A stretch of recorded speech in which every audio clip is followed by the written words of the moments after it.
Ok, donc là j'ai mon fichier avec le questionnaire euh, créé avec l'intégration de Tailwind. Donc c'est la raison pour laquelle vous voyez maintenant l'arborescence bien plus compliquée que celle d'avant, avec un fichier distant, un fichier layout où je vais storer, où je veux mettre tous mes HTML, le node module et puis les packages JSON pour l'installation de Tailwind, fichier source dans lesquels j'ai CSS et puis mon JavaScript. Donc voyons à quoi ça ressemble. J'avais déjà lancé mon truc, mais on va le refaire puisque j'avais fermé la fenêtre. Et donc ça ressemble à ça. Donc vous voyez bien qu'il y a une grosse différence avec ce que je vous ai montré précédemment. Ici, les styles sont manquants. Et en fait, j'ai rajouté aussi le header et le footer. Mais ce qui m'intéresse maintenant, c'est pas la fonctionnalité, puisque la fonctionnalité, je l'ai testée auparavant, je vous l'ai montré. Ici, moi, c'est l'intégration de Tailwind.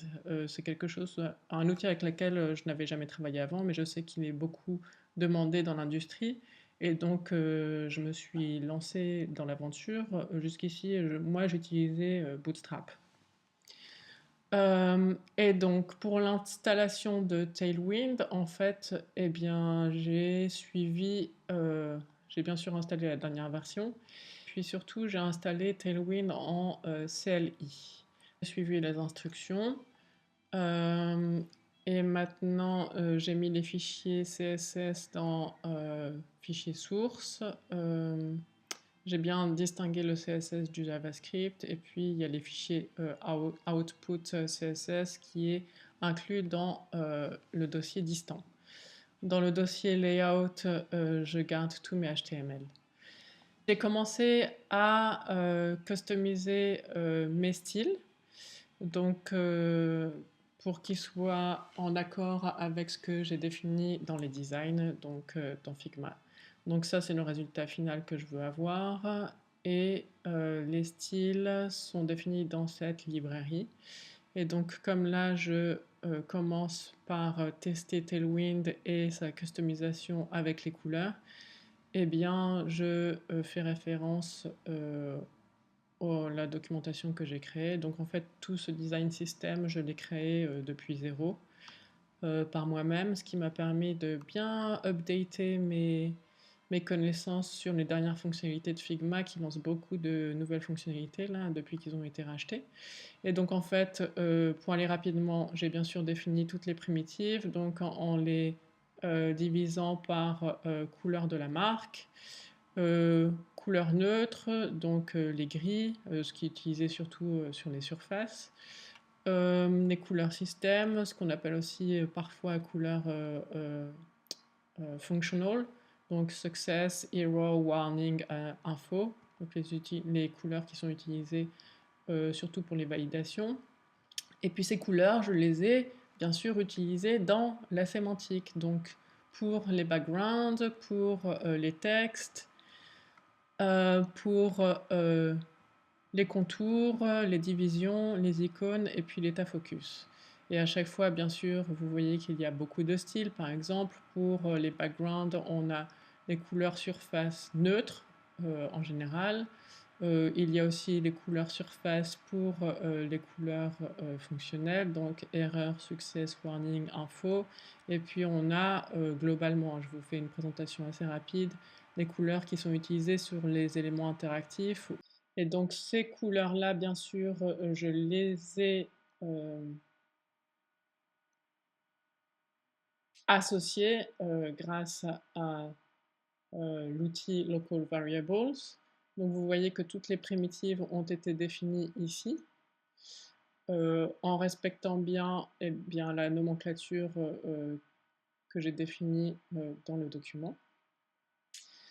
Et puis ensuite, ces couleurs sont utilisées dans les sémantiques et j'utilise exactement ce que j'ai défini dans mon document, donc background, les surfaces, pour le texte, pour les liens, pour les contours et puis pour les icônes. Et dans mon document ici, retournons au code. Et donc j'ai commencé aussi avec les fontes en tout premier. Et d'ailleurs,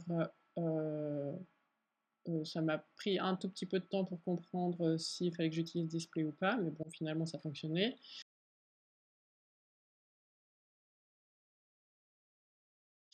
Je réinitialise toutes les couleurs parce que je n'ai pas l'intention d'utiliser les couleurs par défaut de la palette de couleurs de Tailwind.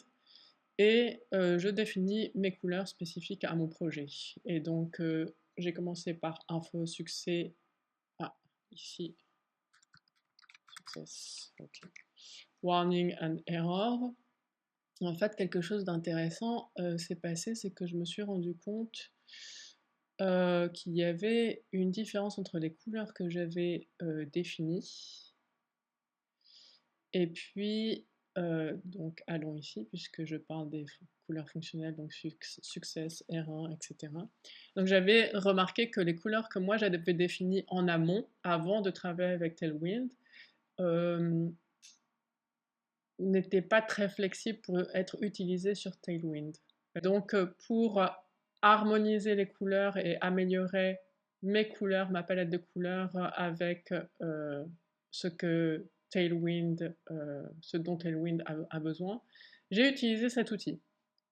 Et en fait, cet outil est hyper pratique, entre autres, d'une, parce qu'il a toutes les fonctionnalités, et surtout celle-ci. Parce qu'à la base, moi, j'avais des couleurs, donc celle-ci, par exemple, était un peu plus foncée, mais il faut surtout voir que les couleurs les plus claires sont vraiment très claires. Et qu'il y a une toute petite différence entre la couleur 0,50 et puis le blanc. Et je le fais en connaissance de cause, c'est pas une erreur de ma part. Et donc pour avoir justement cette subtilité à la fin, par exemple, je réutilise une des couleurs que j'ai ici. Mais imaginez-vous qu'à la base, j'ai cette couleur-là, donc la couleur que moi j'ai définie ici, qui est une couleur 900. Mais à la base, cette couleur, moi je l'avais mis en 500. Ce qui veut dire que dans cette échelle de couleurs, elle se retrouve au milieu, et donc mon dégradé à la fin, les références 50 et 100, ne sont pas assez subtiles par rapport à leur différence de couleur avec un blanc. Et donc pour permettre cette subtilité, eh bien, je n'ai eu qu'à changer les paramètres. Et ici, vous voyez que les dégradés est beaucoup plus subtil et c'est exactement ce que je voulais. Et donc, ça m'a permis de faire ça. Donc, ça permet vraiment de créer une gamme de couleurs qui s'accorde avec vos besoins. Donc, d'une, ça c'est génial. De deux, vous donnez le nom du paramètre de votre couleur. Donc ici. Et pourquoi ça c'est aussi une fonctionnalité géniale de cet outil? C'est parce qu'il vous crée automatiquement le code que vous allez utiliser pour votre fichier input CSS. Et donc moi comme j'utilise la version 4 de Tailwind, il me donne ce code-là. Et si j'utilisais la version 3, il m'aurait donné le code correspondant. Donc ça c'est incroyable. Et donc j'ai eu recours au même processus pour définir les autres couleurs. Donc par exemple pour le rouge, hop, je glisse le curseur sur le rouge et je me retrouve avec une gamme de couleurs qui correspond tout à fait à ce que j'avais pour le vert. Donc ce sont les mêmes teintes. Et ce qui fait que le résultat, c'est qu'on se retrouve avec une palette de couleurs beaucoup plus harmonieuse.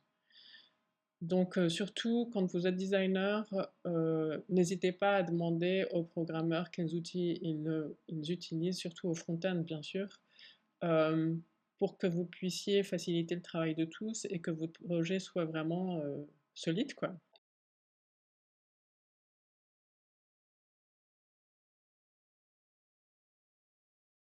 Et on voit par exemple, j'ai utilisé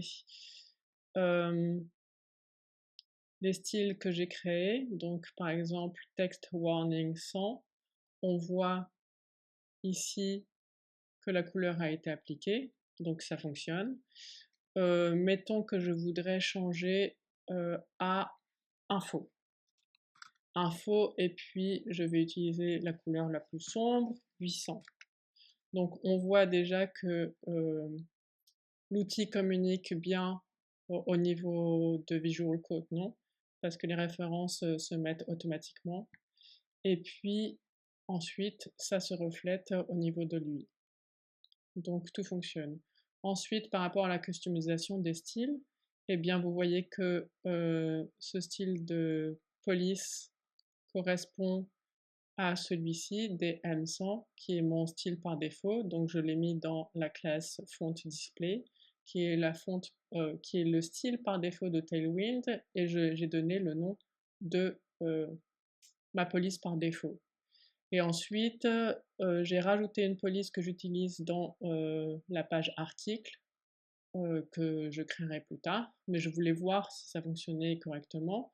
Donc je l'ai utilisé, je l'ai implémenté ici. Et j'ai aussi voulu savoir s'il était possible pour moi, même si ça ne faisait pas partie des styles que je définis dans thème, de pouvoir utiliser des styles qui font partie de Tailwind par défaut. Donc je ne les appelle pas dans Input CSS, mais est-ce que je peux les utiliser quand même dans mon design? En fait, c'est ce que j'ai fait avec Font Mono. Donc j'ai voulu faire l'essai avec la classe Font Mono que j'ai appliquée dans mon HTML ici. Donc il y a une section sur laquelle j'ai appliqué Font Mono et elle s'est appliquée correctement. Donc ça m'a permis d'avoir une meilleure compréhension de ce que je peux faire et de comment utiliser les classes.